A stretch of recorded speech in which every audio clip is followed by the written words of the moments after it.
No, So so anyway, yeah, this is how it been usually been going for like this year. Jordan has like prepared like top 50 essential yeah yeah milestone makers of Disney history. So the studio will be going into its 100th anniversary this year.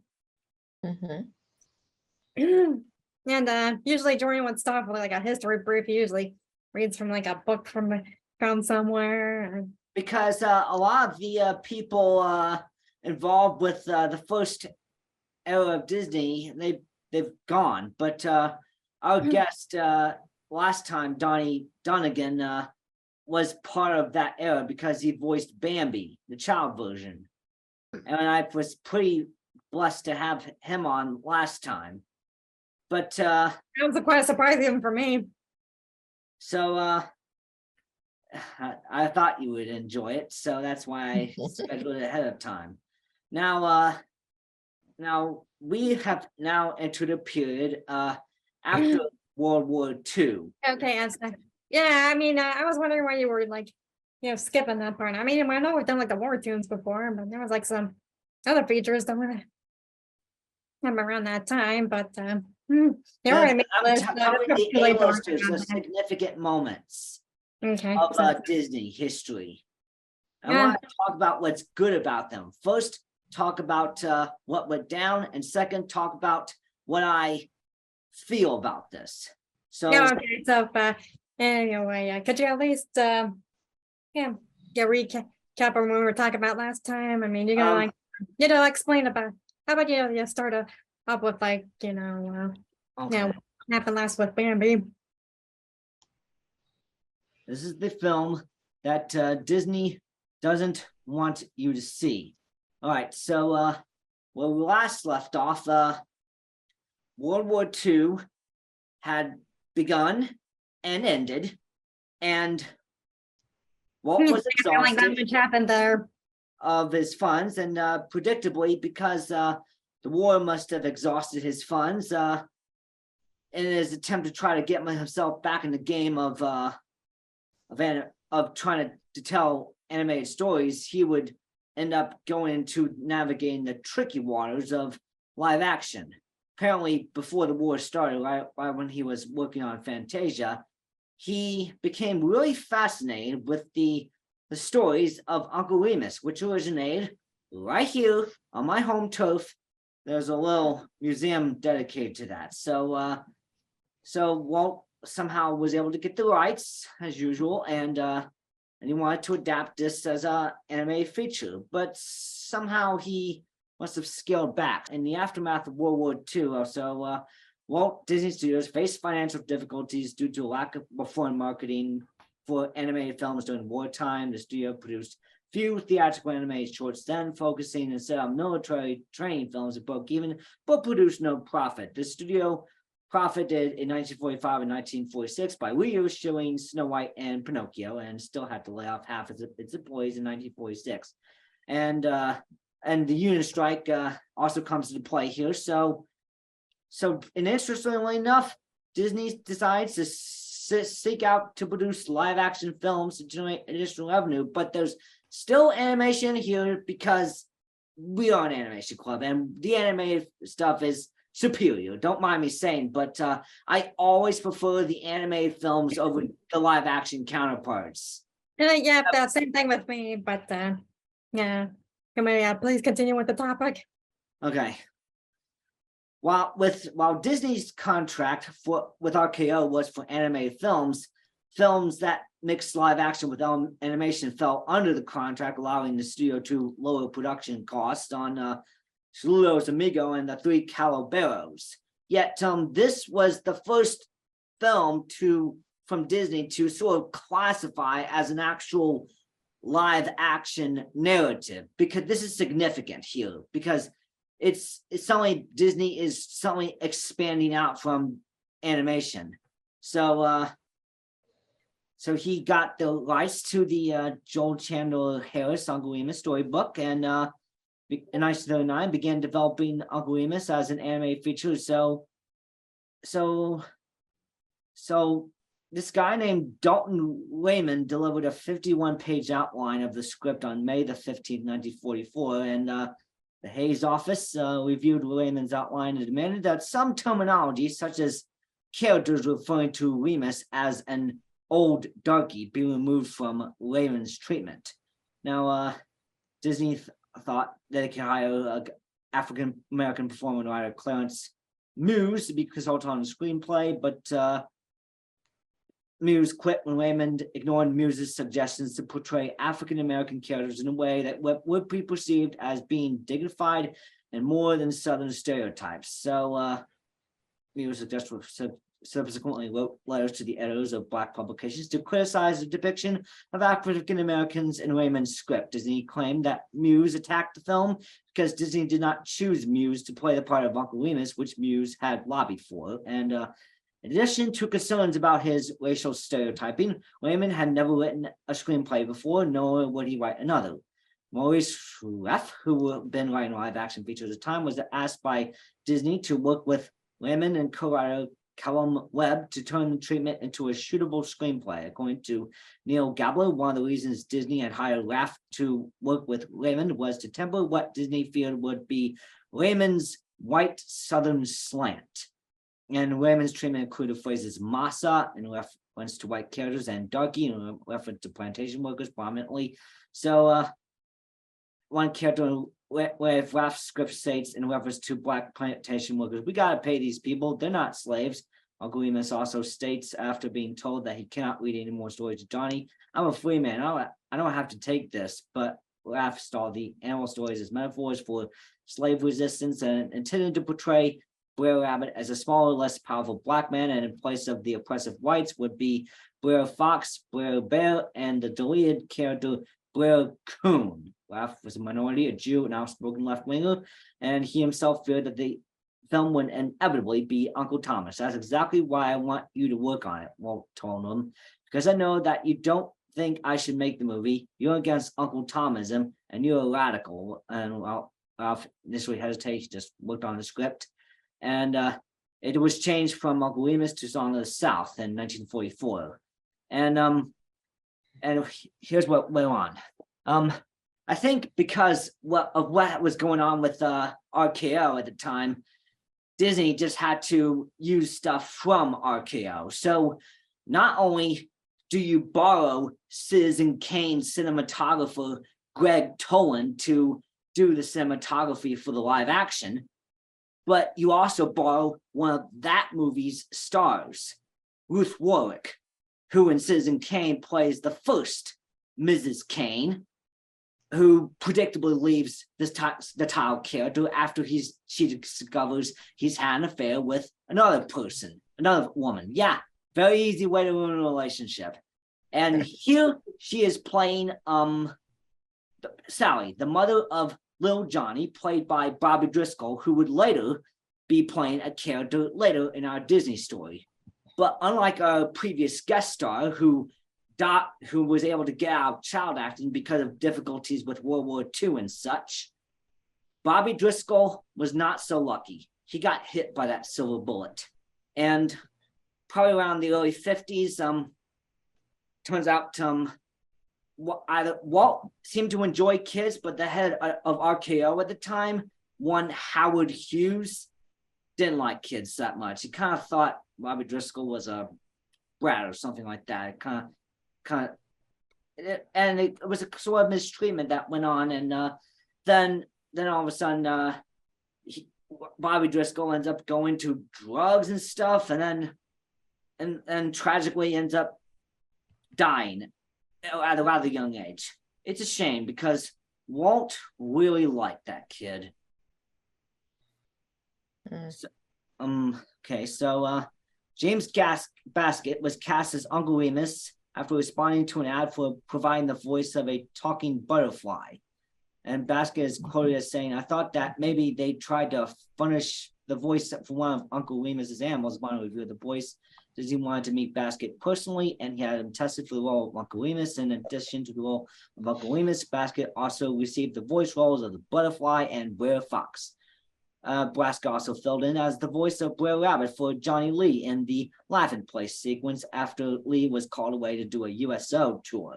So Disney told Basket's sister Ruth that Basket was the best actor, I believe, to be discovered in years. After the film's release, Disney maintained contact with him. And believe it, I mean, he does a really good job in this role, and he actually won an Oscar for it. And speaking of Oscars, guess who just flown in from the wind just to play a similar type of character? It's Hattie McDaniel, aka the first Black person to really win an Oscar for her performance in Gone with the Wind. This really, really old, really, really long movie. And believe me, he's talking about the lady cook in the movie. Yes, that's her. It's I think it might have been a similar situation. Production started on title Uncle Remus. The budget was originally $1.35 million. Animated segments of the film were directed by Wilfred Jackson, while the live action segments were directed by Harvey Foster. Filming began in December 1944 in Phoenix, Arizona, where the studio had constructed a plantation and cotton fields for outdoor scenes, and Disney left for the location to oversee what he called atmospheric shots. Back in Hollywood, the live action scenes were filmed at the Samuel Goldwyn studio. On the final day of shooting, Jackson discovered that the scene in which Uncle Remus sings the film's signature song, Zippity-Doo-Dah, had not been properly blocked. According to Jackson, we all sat there in a circle with the dollars running out and nobody came up with anything. And Walt suggested that they shoot Basket in close-up, cover the lights with cardboard, save for a blue sky behind his head, and then move the cardboard from the lights where he began singing so that he would seem to be entering a bright world of animation. Like Walt's idea for Bambi on Ice, it made for one of the most memorable scenes in the film. Of course, right. So the film premiered on November the 12th, 1946 at the Fox Theater in Atlanta. I actually been to that theater. Holy mackerel. And Walt Disney same here, but usually for like the live performances. Yeah. So Walt Disney made introductory remarks, introduced the cast, and quietly left for his room at the Georgia Terrace Hotel across the street. He had previously stated that unexpected audience reactions upset him. It was better off not seeing the film with an audience. And James Basket, much like Hattie McDaniel, 7 years earlier, he was unable to attend the film's premiere because he would not have been allowed to participate in any of the festivities, as Atlanta was then a racially segregated city. And let me hang on. Let me see here. I think most of the controversy involved the scriptwriter named Dalton Raymond, Southern-born writer. So I think that's probably one of the reasons why it was a rather controversial film. So let me see if it was also due to how the Black people were portrayed. Okay. Mostly because this took place in the Reconstruction period, and they were all seeing the movie being like happy-go-lucky, but that wasn't the full story. It was a more difficult time. Yeah, I know it was. I mean, I heard stories about it in elementary school. So, here it is. Response of civil rights activist. According to Valerie Stewart, daughter of Nick Stewart, voice of Brer Bear in the film, NAACP Executive Secretary Walter Francis White, the National Association, American Association for Colored People. Am I getting that right, Vivian? Mm-hmm. Yeah. Okay. So he, Walter Francis White, disliked actress Hattie McDaniel. White, a light-skinned Black man with blonde hair and blue eyes, according to Stewart, launched campaigns against McDaniel's films because McDaniel was dark-skinned, and Stewart alleges that Song of the South was targeted because of White's prejudice against McDaniel. Jim Corcus alleged that White, as well as June Blythe, the director of the American Council on Racial Relations, would deny requests to see a treatment for the film in his 2012 book, Who's Afraid of Song of the South? When the film was released, White telegraphed major newspapers around the country with the following statement, erroneously claiming that the film depicted an antebellum setting. The National Association for the Advancement of Colored People recognizes in Song of the South remarkable artistic merit in the music and in the combination of living actors and the cartoon techniques. It regrets, however, that in an effort neither to offend audiences in the North or South, the production helps to perpetuate a dangerously glorified picture of slavery. Making use of the beautiful Uncle Remus folklore, Song of the South unfortunately gives the impression of an idyllic master-slave relationship, which is a distortion of the facts. White had not seen the film. His statement was allegedly based on memos he received from two NAACP staff members, Norma Jensen and Hope Spingarn, who attended a press screening on November the 20th, 1946. Jensen had written that the film was so artistically beautiful that it is difficult to be provoked over the cliches, but said it contained all the cliches in the book. Spingham listed several things he found objectionable from the film, including the use of African-American English. Jim Hill Media stated that both Jensen and Spingarn were confused by the film's reconstruction setting, writing, "It was something that also confused other reviewers who, from the tone of the film and the type of similar recent Hollywood movies, assumed it must also be set during a time of slavery." Based on the Jensen and Spingarn memos, White released the official position of the NAACP in a telegram that was widely quoted in newspapers. Bosley Crowther of the New York Times made a similar assumption, writing that the movie was a travesty on the antebellum South, as early as the.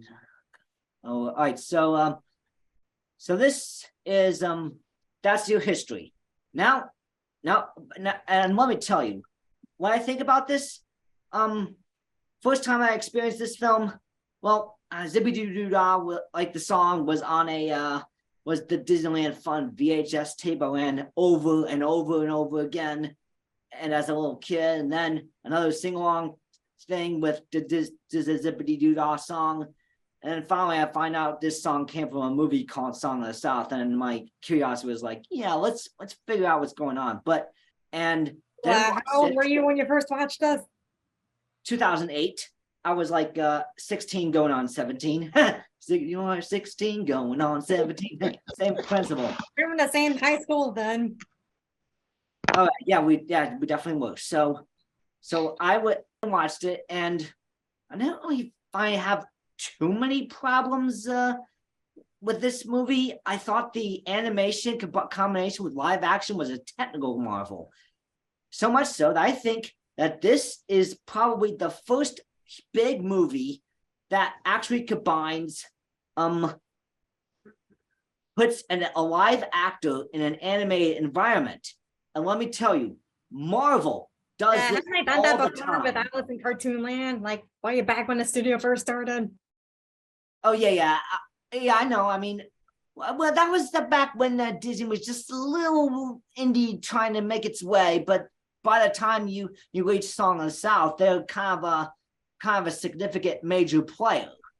And believe me, this is probably the first major motion picture to be including live actors in an animated environment. Decades before Marvel would just do that a lot, so much. I mean, think about it. I mean, this one might have been a catalyst for getting live actors in animated environments, and I think it's a technical marvel. In fact, the animation, I like the animation more than the live action bits in this film. And I love the song Zippity Doo Dah. It just kind of gets a little catching. Almost there's a little bit of nostalgia going into it when you're looking into this. But after watching the film, I can definitely see why people would think this is controversial. So how about you? First, let's go with Vivian. What do you think about it? Well, certainly what Ruben alluded to earlier, that based on when the movie was made, based on what was going on in reality in our world with the discrimination and all that stuff, to me, when I watched this movie, it it was good because it's almost like a distraction to what was really going on in our world at that time. Oh. So it was like, it was very lighthearted. It made, it distracted you away from, what slavery, and the characters, especially the African American characters, they were in, I mean, you could tell still there was a difference, but they weren't, it didn't depict them picking cotton and all of that stuff as with slavery or slavery time. So it was like a happy, lighthearted movie to keep you distracted, or maybe it was an initial move to, change things in the way that it was going, and to help African Americans look at things a little better as well. So it was a good, happy, you walk away feeling happy about it. As an African American, I think it was good to see, because I really don't enjoy seeing all of those movies that, show the slaves and the master and all of that. So it's good. I like good endings to a story. And it was really good. And it just showed, whether white or black, you got along. There's definitely defined roles, and even in today, but I think it showed that the respect that Uncle Remus got from all of the cast, that what he said and what he did during the movie, and his important role to that family, I think that was important. So I don't know, I really liked the movie, but it wasn't a true depiction of what was going on at that time. And I don't know if Jordan, or Ruben or Sarah, what was the reason why they didn't want this movie to come out? I mean, it did, but Disney's kind of trying to hide it. But the way I got it was a fan restoration. So Ruben and Sarah, let's hear your views about the movie Song of the South. Ladies I'll go first. first. I mean, yeah, yeah. Well, let's see. Like with Jordan, I mean, first thing I want to learn, learn about it was like different, like the sing along videos they would have like distributed in like the 90s, and then yeah, from what I can tell, I mean, the last real release of the movie was sometime back in 1980 something, at least according to like at least to like the D23 archives. So anyway, I think I wasn't even like aware that there was like a movie connection to it as a little girl, just like just fun music with a fun rhythm, and of course, moving down to Georgia. I mean, got to be more about like general folklores of things, and even those of the other ethnicities, like the Brer Rabbit tales. I think even one local group, and Marietta, that was someone made the African American tales, like High John the Conqueror. Oh man. With the anyway, Jordan, when you were starting to adjust, about covering the footage sometime soon, for the club, I thought about getting down to like doing my own, homework about the history behind it. Looked at some of the, the Brer Rabbit tales are, genuine folklore from like, the African Americans, before the Civil War, and quite possibly even the Cherokee natives. And Actually, you know the story behind that. it's there was also, and the first read textbooks was where the title of Uncle Remus came in. So that's where there's been like some, and I think that's where like some more representation begins. Like but because it's been like written by been because it was like like a fictional character that was being like a narrator for these tales, and never mind being documented by a white author, and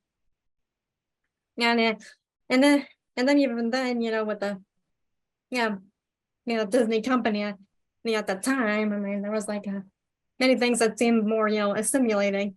And then, with all the controversial contents, but yeah, even then, there were, also, good aspects to it. I mean, as Billion stated, there were, many Black actors that, portrayed their best in the film. I mean, even, James Baskett for Uncle Remus was even, yeah, he said his own lines. I was like, outside of the initial script, would have, otherwise, we're reduce the representation and just like with the Hattie before. I mean, James was only given a special county award because the Disney and other peoples for him were fighting for him.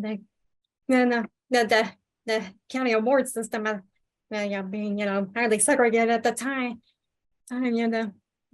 show me how much they appreciated him with his actor portrayals. Well, I think James I know has there's so much of the good, the bad, and the confusing, complex that is like towering both pillars at the same time. I mean, it's a, I mean, the whole product in the long run that just became just plain confusing in the end. And it's only been it's been only after the 2020 rise in discrimination crimes like the shooting of George Floyd have many aspects of our own reality, including, the media itself is like, targeted with the, many, the contents throughout the films and movies throughout history, which I do seem to find it quite odd. I mean, starting with Birth of the Nation, I mean, you got like these other movies like Gone with the Wind, and, even Song of the South. I mean, it just seems like it's really bizarre. Like they're gonna appeal to Dixie to like the technical achievements aren't even noticed unless it has like a racial slant to it. Yeah, unless you get that kind of box office. Coming from the whole America, it might be anything but with the rising discrimination and even the increase of polarization in recent history. Yeah, I mean, well, at least this at least I don't mind it. It was just like how I was reading like one of the books I was buying in defiance of the the recent bans going on in the Texas libraries. I mean, one of them had like this book called Stand, which is sort of like a remix of like this not history book about Stand from the beginning. I mean, I think in a nutshell, it was kind of like describing about like the potency of media. It has like its ways of influencing like the policies and rules that many people would follow mostly blindly because they don't seem to figure out it. They don't seem to like figure out anything else. I mean, it just seems like a cultural norm with whatever media they're gonna that is into. I mean, it's not so much there were individual responsibility news that could have corrupted many of these classic films, but rather it's just like like these cultural norms that's more like a systemic bias than as an individual one. Like there's like it's more not so much not segregated than more of what the book called a simulation where they think they can but this it's sort of like a forced equality where you're trying to make people say at the same when really I think there may be a more healthier community when you can like embrace the sameness and differences at the same time. We are still I think also the storyline was really, I mean, I love a movie that gives you life lessons, and that definitely had some from the young kids and all of that. There was a life lesson. It was so many different components because the mother and father had, you could learn something, he left the family and how it affected the son, and then the son with the with the little girl that he liked, and all of those lessons, and just, and Uncle Remus was teaching that throughout, and even with the song, zippity doo dah. I mean, there were so many lessons. So I do like that, how you bring people together, because everybody wants to teach their children, whether black or white or whatever you are. You want to teach your children good morals and to obey your parents and all that. So it had a little bit of all of that in there. So Yeah, think like it's I good. said, look, I was trying to say with Jordan before. I mean, with the and the culture at the Disney company is that basically Criterion. I mean, you can see why throughout the unfolding history is. You might see what the past videos will be doing and the future videos ahead. Yeah. Mhm. So, And so I think I yeah. don't think it's become like I don't think Disney itself has like going for like a overt anti-racist attack until they started doing like the Reimagine Tomorrow movement. Hmm. Yeah. Oh, that Ruben. Well, what then do you think about it? can I? All right. What I think. Well, it is the. Okay, go ahead, Ruben. So, full disclosure, I kind of only watch the animation bits. Full disclosure, you guys heard that. You and me both. All right. So, I did like the movie. I really did. That being said, there's a lot of positive things said about the movie. So I'm gonna add my own little critique and what I would have done differently. All right. So, like, I know I didn't watch that much of the live action section, but I do agree. I do say what I stand what I said earlier. I don't think they did it out of hate, but it's Disney. They want to keep a family friendly vibe, so I get why they did that. Just, I think they could have done something a little bit different, and it won't be like just portraying history or something. I don't know. Maybe I don't want to say so like a light version of slavery or something. I don't know, or maybe do it at a later time period. Uh, Gee. I think one of those two things could have done it, made the movie a little bit better. Uh, and Uncle Remus could still be the same. Like, he could still like be happy go lucky. What was his name? There was this guy named Louis Armstrong. You probably heard of him. Yeah, I've heard of Louis Armstrong. He's a legend. He's like a jazz trumpeter and singer. You probably heard one of his songs. I think to myself, What a wonderful What a world. wonderful world. Yes. Do you know why he wrote that song? Why? Who wrote it? Louis Armstrong. Louis Armstrong. Actually, I Oh, I thought you said somebody else. I don't know why he wrote it. I completely forgot. But if you think about it, I think it's because he had like a positive mindset. If I remember correctly, at the time he was fully discriminated against. Wasn't allowed to go any places. Well, he was left, segregation, all that stuff. I don't think he was even allowed to perform in his home state, which is Louisiana, which was New Orleans, the one of the foremost birthplaces of jazz. Right. So yeah, but he still had a positive mindset. I think that could have been Uncle Remus, if that make any sense. Where this world is like, there's like bad stuff in the world going on, but he still has like a positive mindset. Still going right. That's if I could make any changes to the film, that would be probably my main change. Also, as you said earlier, I do like animation a lot. No. And a lot of the movies like live action, I would probably swap it around so it's more animated. It could still have live action, but it'd be like, I guess 1/3 of the movie instead. So not as much.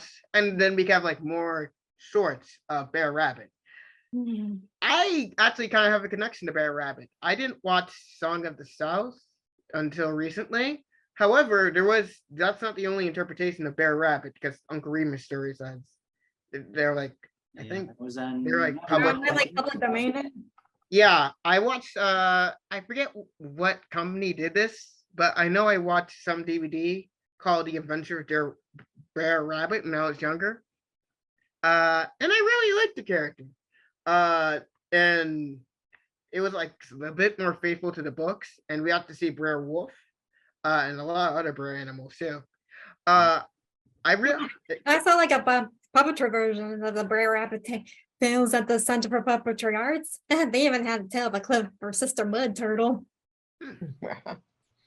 so yeah, I do think it overall is a good film. I do like it. I do agree with Vivian. I just those are my critiques about the film. I like I said, I don't think they did it out of hate. I think they really loved it, but it's kind of more like ignorant, if that makes any sense. Yeah, like I said, it's like a systemic racism Mm. at best. They weren't trying to be racist, but they still kind of end up being a bit racist. And I already told you my changes. So yeah, that's why I would do to change it. But still overall good film. I like Uncle Remus. And I like the Brad characters. I hope I know their attraction's gonna be gone, but I really hope we get to see them again.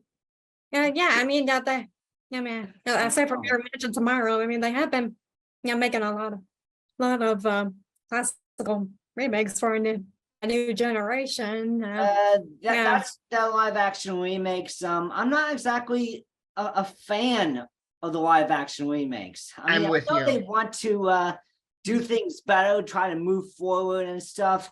And well, I mean if they're doing both of those stuff like that, I can't imagine why they wouldn't want to try Brer Rabbit again.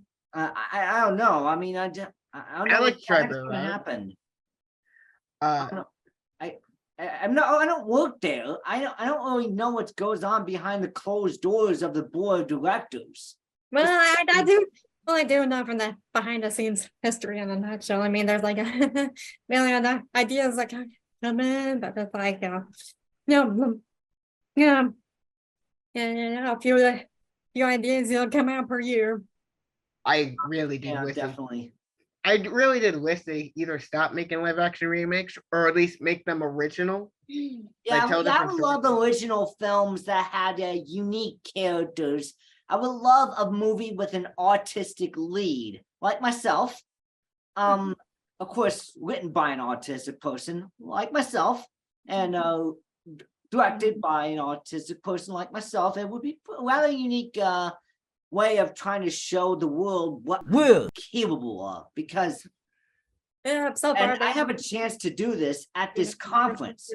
I honestly believe Walt didn't really see World War II coming and these little difficulties. So throughout the rest of the 40s, Walt was going to be making movies like Make My Music, Fun and Fancy Free, and Melody Time. But he still needed to get back into the storytelling game, the kind of films that like Snow White, the kind of films that those kind of films. He wanted to get back into making those kind of films. Well, I wonder how he was gonna do it. I mean, he only had like one humongous hit, Snow White and the Seven Dwarfs, and he needed to get himself back on track. So what was he gonna do? Next week, Walt Disney turns his favorite fairy tale into an animated feature. Yeah, thanks for coming, baby, and you too, Ruben. No problem. Oh, thank you. I'm glad you invited me. This was good, and you guys are really into the animation stuff, and I love hearing. I hear Jordan talk about it all the time, and it's good. And I think you all have enough between you guys to really contribute. Really contribute to what we'll see in the future. So keep working on it.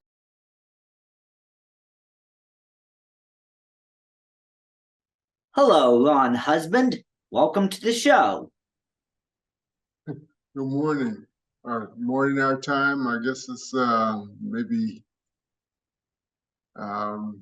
afternoon your time. Afternoon my time. Yes. Welcome. Ron Husband is a former animator at Disney Studios, the first Black animator to be holding the official title of animator at the studio, while Floyd Norman was the first African American to be working in the studio. He didn't quite progress to the level of animator, and you were able to do that. And Ron was also able to work on many of the great Disney Renaissance classics. He left the studio in the early 2010s and is now teaching other people how to do animation themselves. Yeah, just a minor correction. The first African American to work in feature animation was a guy by the name of Frank Braxton. Frank Braxton worked there for a short period of time in the early 50s. Then Floyd joined the animation department, and then there was Mike McKinney, who was there maybe 3 or 4 years before I got there, and then I came in after the initial trainee program was reinitiated in 1971. So that makes me the number 4 Black to actually work in feature animation, and number 1 to be the first Black animator who would at that particular juncture. And just now, probably about a half an hour ago, this arrived. Yeah, let's see what we got here. Oh, look at that. Yeah, they The resolution on husband. yeah, they was too bulky to carry on the plane, so they mailed this to me and just arrived. But from assembly person Nate Holden's office, I was his choice for being the unsung hero of 2023. So I was up in Sacramento at the state capitol building, and there was awarded this. I talk about it in more detail on my blog. It's ronhusband.blogspot.com. Yeah, I see your URL on the little Facebook page that you've got. Now I'm going through Disney's 100th anniversary this year in chronological order, coming through all the significant events and the A-listers of Disney's prestigious lineup. And the significant moments in history would undoubtedly include Song of the South, which in itself is pretty doggone significant if you ever think about it, because of the Disney going into territory he never really gone through before, which is live action, but also all of a sudden being one of the first major motion pictures to incorporate one of the major motion pictures. I mean, it wasn't the first movie in the world to do this, but it was one of the first major motion pictures to incorporate live actors into an animated environment. And Marvel does this all the time. So so what we're gonna do here is to not only discuss what went down during the production and the distribution of Disney's classic, but also what we both seem to think about it. And as a Black person, you would be classified to talk about stuff like this, because even though last month was Black History Month, this month is Women's History Month, next month is Autism Awareness Month. I am high functioning autistic, even though I kind of share a little something in common. Obviously, the history began when Walt Disney, during production of Fantasia, he got pretty interested in the song of Uncle Remus stories from Joel Chandler Harris, which originated right here on my home turf. And as usual, he was negotiating with the Harris family just to get the rights to make a movie like this, and he was able to get them. And he left a guy named Raymond in charge of writing a script, and that's kind of where some of this controversy started to happen. There was in Raymond's treatment of the scripts mentions of real strange, ugly terms like darkies or some other stuff like that. Can you kind of clarify what's going on here? Probably not. I'm a Black person, right? But it's basically just my opinion, because I wasn't introduced to Song of the South until after I had actually started working at the Disney Studio in 1975.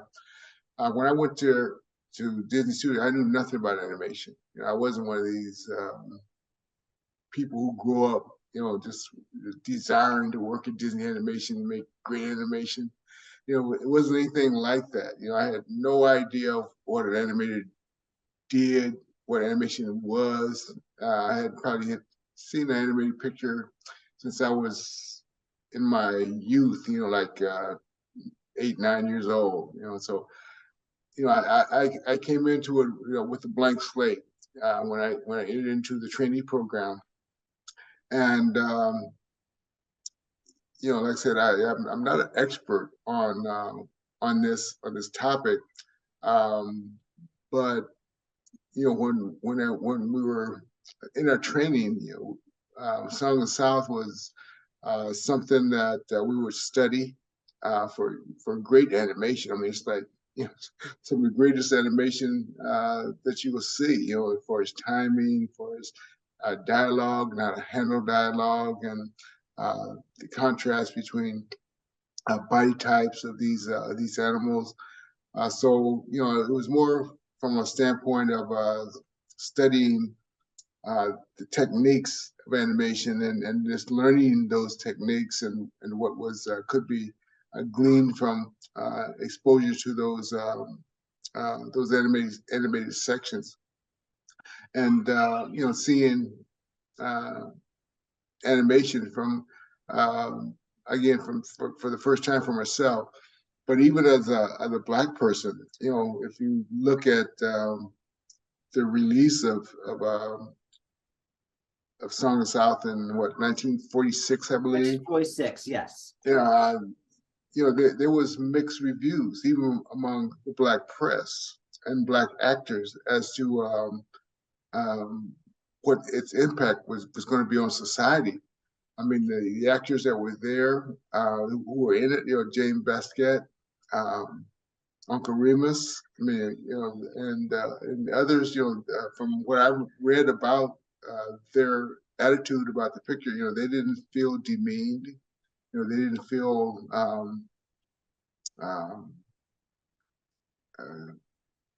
the word I'm looking for is exploited in any way.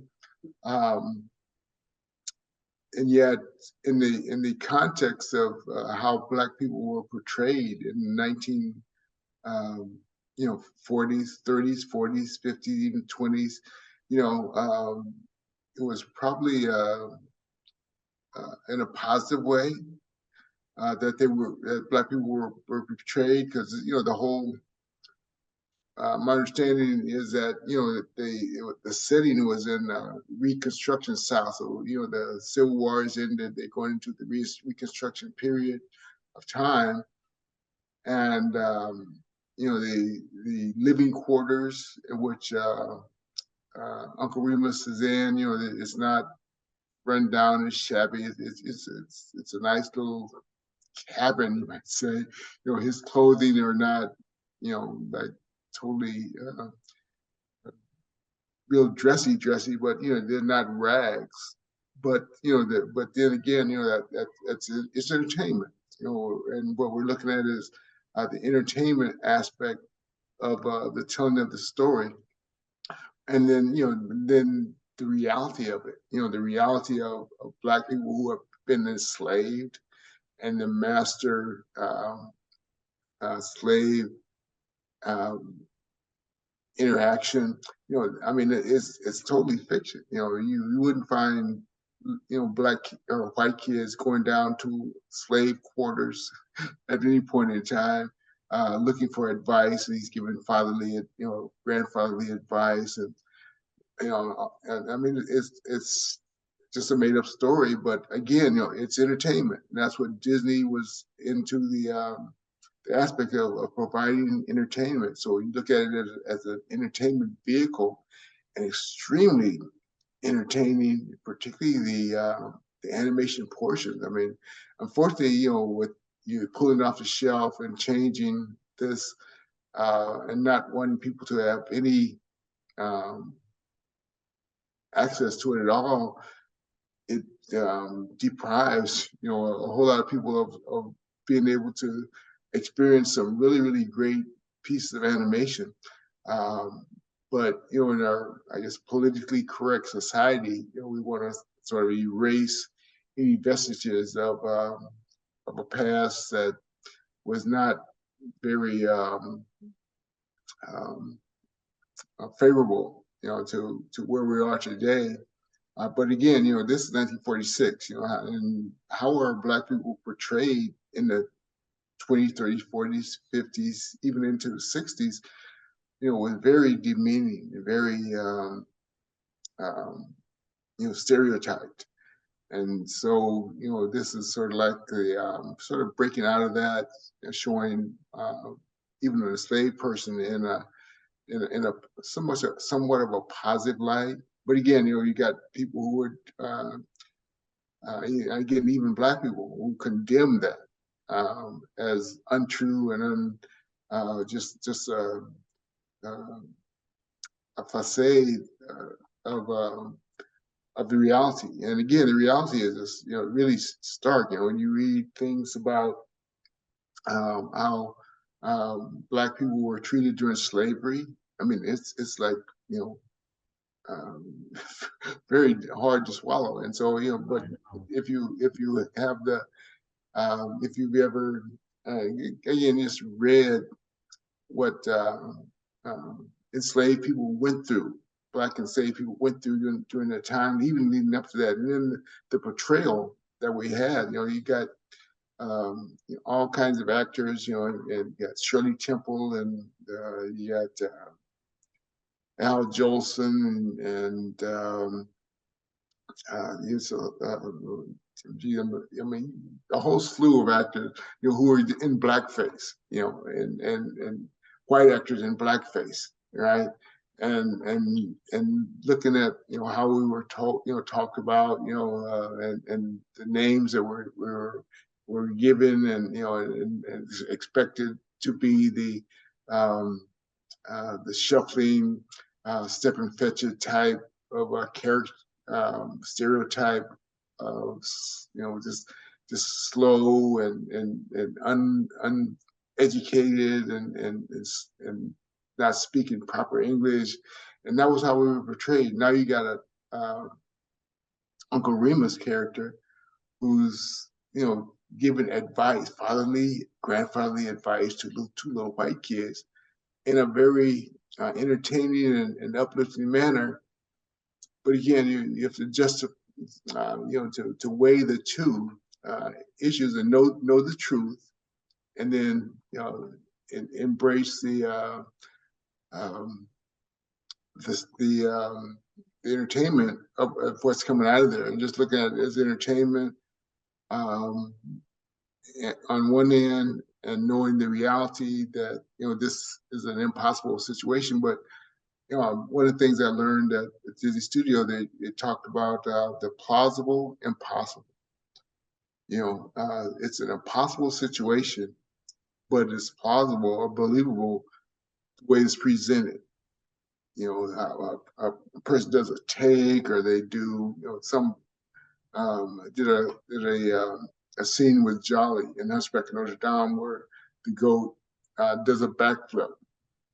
It's an impossible thing for a goat to do a backflip, but it's believable because of the way it was presented and the way that Uncle Remus talks to these kids. And I mean, that's an impossible situation because, like I said, you wouldn't find white kids going into slave quarters, being talked to by this grandfatherly figure, looking them in the eye, because Black people would bow their heads, wouldn't look at a white person in the eye. I mean, that's like taboo, in the South. Oh. But at that particular point in time, and we're talking about shortly after the Civil War, in the South. But the way it's presented, it becomes believable, and you sort of go with it because it's telling a story. And again, Disney Studio was dealing with what? Entertainment value. How entertainment can this be? And again, it's extremely entertaining. And I mean, even the songs, live action and the animation combined together, and Zippity Doo Dah, they won an Oscar, right, for the best song that year. James Baskett got honorary award, Academy Award. Yeah. Yeah, I mean, you can throw rocks at it, but there's some positive things that that came out of it. In that sense, again, the actors didn't feel demeaned in the parts that they were playing. The black actors didn't feel demeaned in the parts that they were playing. But again, this is just one man's opinion. Yeah. Well, I know about how one actor before James Baskett. I mean, she's also in this movie, and she was the first African American to win an Oscar.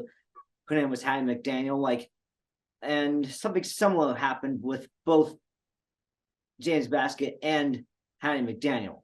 Both of them were playing similar types of characters, and both of them, including Hattie McDaniel, 7 years earlier, both of them were not invited to the premiere on my home turf in Atlanta.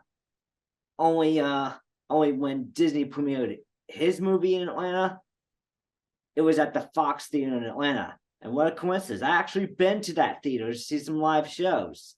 But both of them were not invited to the premiere, just because Atlanta was still this segregated city. And I did read about how the NAACP kind of had a bias against McDaniel, and they tried to issue a statement out in the newspapers at the time to kind of saying that this is a real technical marvel, but we don't really like what's being presented here in the live action. And believe me, I think the animated portions of this film are superior to those of live action, because I seem to really enjoy the animation more than live action. I'm one of those people who prefers the animated films, Disney films, over the live action parts, and I believe they can be better, because we're seeing brilliant stuff like Spider-Man Into the Spider-Verse and Puss in Boots 2, The Last Wish, come out and rival or even surpass the stuff that Disney has now. And they're telling these such great stories with complex themes and unique characters. And I'm seeing that Disney is doesn't have let's just say that right now they don't have the same kind of magic, or maybe the Magic Kingdom doesn't feel as magical as you want it to be. I'm a fan of Disney's past efforts, and I have hope that they can do better in the future to make great animated films again. And they could learn a lot from these competitors that make such great animated films, like Spider-Man Into the Spider-Verse and Puss in Boots 2, The Last Wish. They could learn a lot. They can even learn a lot from their own history as well. Then how far would you be able to go before we suddenly realizing, we need to make better animated films. And you were definitely part of a reboot of Disney animation, which is pretty amazing. And I do accept the fantasies that Disney has created.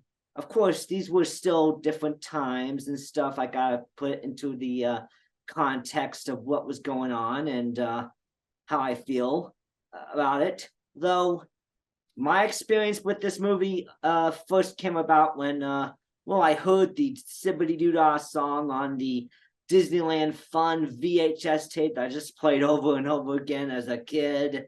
And then I see a sing along of the Zippity Doo Dah song in the movie on a Disney sing along VHS tape, and then I end up suddenly discovering that this Zippity Doo Dah song came from a movie called Song of the South. I was wondering what it was all about. Song of the South wasn't really available on a streaming service or Netflix or DVD, official DVD distribution or anything like that. So I watch it, and I don't really find too much fault. I don't have too many problems with it. I mean, you got, interestingly enough, got one person from Gone with the Wind. I thought the animated sections were really great, technical marvel, and I also seem to like how simple this story was, and having these unique lessons from these 3 different animated shorts buried within the live action, and also I will not be too surprised if they took the same techniques that they used in Anchors Away, where Gene Kelly dances with Jerry Mouse, and put it into this movie. I mean, I would not be too surprised.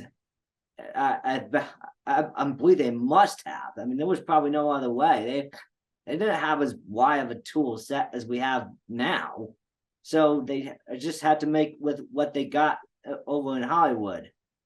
And I'm glad they made the film. So how would you actually feel about what you did see in Song of the South? Or because you're offering a very good constructive view of history. I honestly want to accept people for who they are.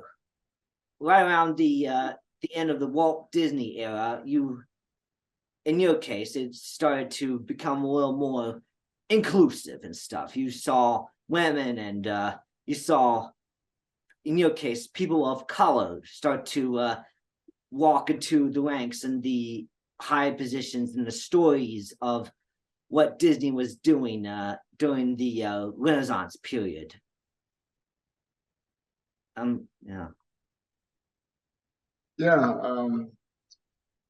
Yeah, that says, right, now things are, it's more inclusive, as you mentioned, and everybody wants to be politically correct in all the aspects, particularly when it comes to money making. You don't want to offend anybody, because that might affect your income. And we're talking about a big company, as Disney Studio, that makes their business on providing entertainment. And so you don't want to be offensive to any aspect of your clientele. And so they've opted to remove Song of the South. And I guess it's been this way for almost decades. That they've now made it available for viewing, and even tearing down the ride at the theme park, or redoing the ride at the theme park to sort of remove all not so influence, but all aspects of Song of the South as if it didn't exist. And so again, you got I guess 2 trains of thought. And like I said, I can't say either one of them is totally wrong, totally right, or totally wrong.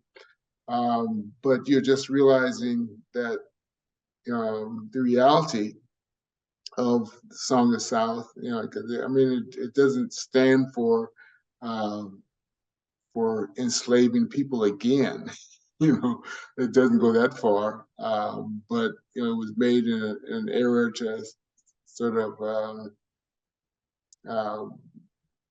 depict in a way that again, positive in some ways, and people looking at it would never happen that way in other ways. But again, you have to look at the year, the time period in which it was made, and people were totally accepting of that at that particular particular time period, and it was, okay. I'm sure it raised some eyebrows during production, how it was going to be presented, and how it was going to be accepted, because you never know how a piece of literature or a movie or anything that has entertainment value is going to be accepted by the public. You do the best you can, you put it out there, and the public's going to respond to it either negatively or positive.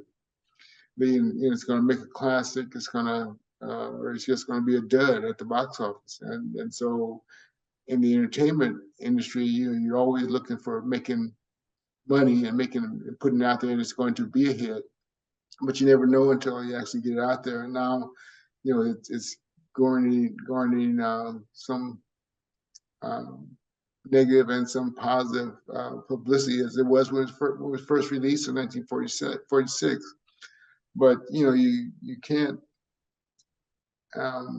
erase what was there in the past and then expect people to, if a person knows the reality of what the masters did to the enslaved people and know that story, then viewing Song of South is not going to be a problem, because you'll be able to see what's plausible and what's impossible. And it's not a possible situation, but it's an entertaining situation. But that reality.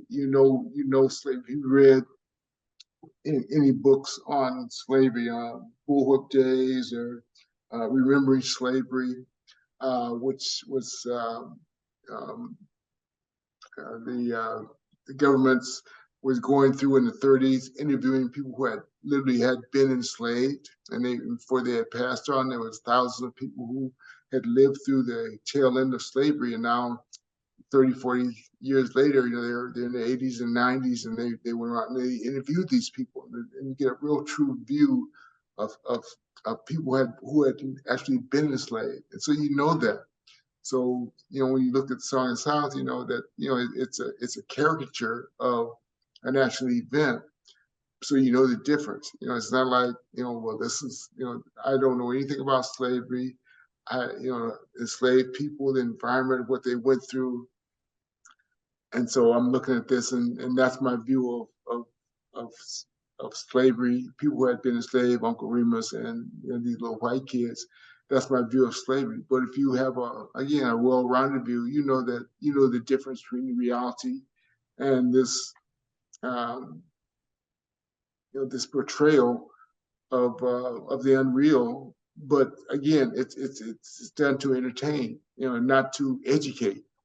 And so, you don't go around and tear down the concentration camps that the Nazis used during the 30s.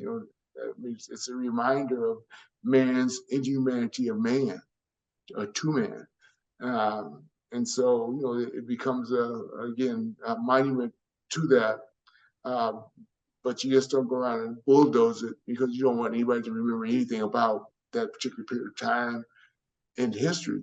And so you're sort of bulldozing Song of the South, because you don't want anybody to know that this came out and this was a part of how people looked at, say, African Americans during a particular period of time. And it wasn't just that, the 46, leading up to that, and even into the 60s, 70s, even today, there's the racism thing, that's happening even today. And so to erase that portion of history, I have mixed emotions about that. I think it should be available to be enjoyed as entertainment, and not as an educational teaching vehicle. But that's, again, just one man's opinion. Yeah. I'm just Jordan White. I want to be the best Jordan White I could possibly be, and coming from a background of someone who's a big Disney fan, it kind of gets you into a sense of curiosity as to the storied history behind the studio. moments where Disney can take pride in their successes, and the hope and possibility for the future that Disney can become an absolutely amazing brand of family entertainment. I feel they can. They are resilient. They were resilient when you first came in. They are resilient even now. So I love what Disney has been able to do in their history, and I believe they can do better.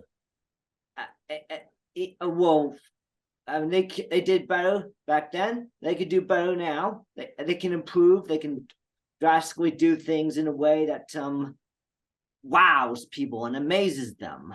And I feel they could learn something from Spider-Man Into the Spider-Verse and Puss in Boots 2: The Last Wish and such, because there's a lot to be had when you go into non-photorealistic rendering processes in terms of animation. Even with this new movie that they're gonna try to come out with called Wish, and it kind of hyped it up at D23 last year, but I don't exactly know what the heck's gonna happen. I had the extraordinary privilege of touring the studio with Eric Goldberg in April of 2022, and I was seeing, I believe, hopefully have you on when we're talking about the dark ages of the Disney studio when you first came on to the Disney studio lot and started doing this animated stuff. I mean, like the 70s, the 80s and stuff. I mean, you would be qualified to talk about that. I know you would be qualified to talk about the Black Cauldron. Oh. Yeah. Really, thank you so much for your fresh perspective on history and constructive views of how I should view history compared to something that brings joy to other people. I'm glad that you were able to provide that perspective. You're very good, my friend. Well, appreciate the invitation to come on and just share some thoughts.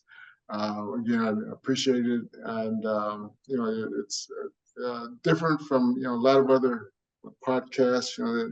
And some of the questions you asked were, or some of the insights that you provided were beneficial for me, and I appreciate that, particularly the subject matter that you were pursuing. So again, thank you. Oh, thank you. Very welcome. You have a nice day. Okay, you too. Take care. Okay, bye. Okay.